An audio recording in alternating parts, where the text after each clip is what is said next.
فتنوں کا اگر آپ نے سدباب کرنا ہے تو ہر شخص کی آواز پر لبیک نہ کہیں، میڈیا پر آنے والے ہر بندے کو نہ سنیں۔ فتنوں کا سدباب کرنا ہے تو جو شخص فتنوں پر مہارت رکھتا ہے، جو فتنوں کا مقابلہ کرتا ہے، اور جو شخص فتنے کا مطالعہ کرتا ہے اور اپنی پوری توانائی کے ساتھ آتا ہے، آپ اس کو دیکھیں، اس کو سنیں۔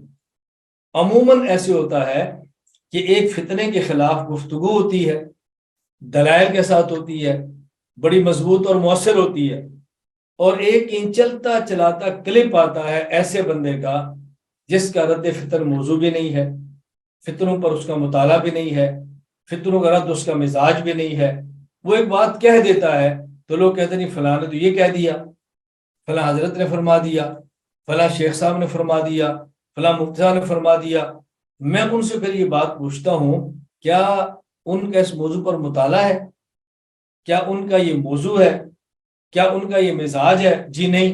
تو میں نے کہا ہر فن میں اس فن والے کا اعتبار ہوتا ہے، اور یہ بات بڑی تفصیل کے ساتھ علماء نے وضاحت سے لکھی ہے۔ ہمارا بھی انشاءاللہ 12 تاریخ سے اصول عقائد کورس چل رہا ہے، آپ اس میں داخلہ لیں، آپ اس میں شرکت کریں۔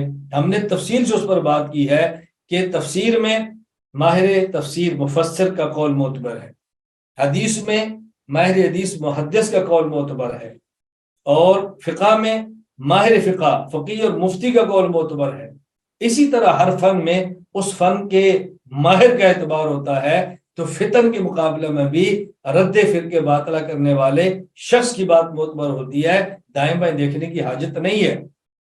یہ فلاں نے یوں کہہ دیا تو فلاں نے یوں کہہ دیا تو فلاں یہ کہہ رہا ہے۔ اگر آپ نے فتنوں کا سدباب کرنا ہے تو پھر آپ فتنوں کے معاملے میں اس شخص کو پڑھیں جس کا یہ مزاج ہے، جس کی یہ لائن ہے، جو عملاً پریکٹیکل اس کام کے اندر اترا ہوا ہے، 24 گھنٹے اس کام کے اندر بحمد اللہ تعالی میں اللہ کا شکر ادا کرتا ہوں۔ ہم نے موافق ناموافق حالات میں، ہم نے موافقت اور مخالفت کے باوجود، صحیح اور غلط پروپیگنڈے کے باوجود، ہر قسم کے حالات کے باوجود رد فتن کیا ہے، رد فرقے باطلہ کیا ہے، اعتدال کے ساتھ کیا ہے، دلیل کے ساتھ کیا ہے۔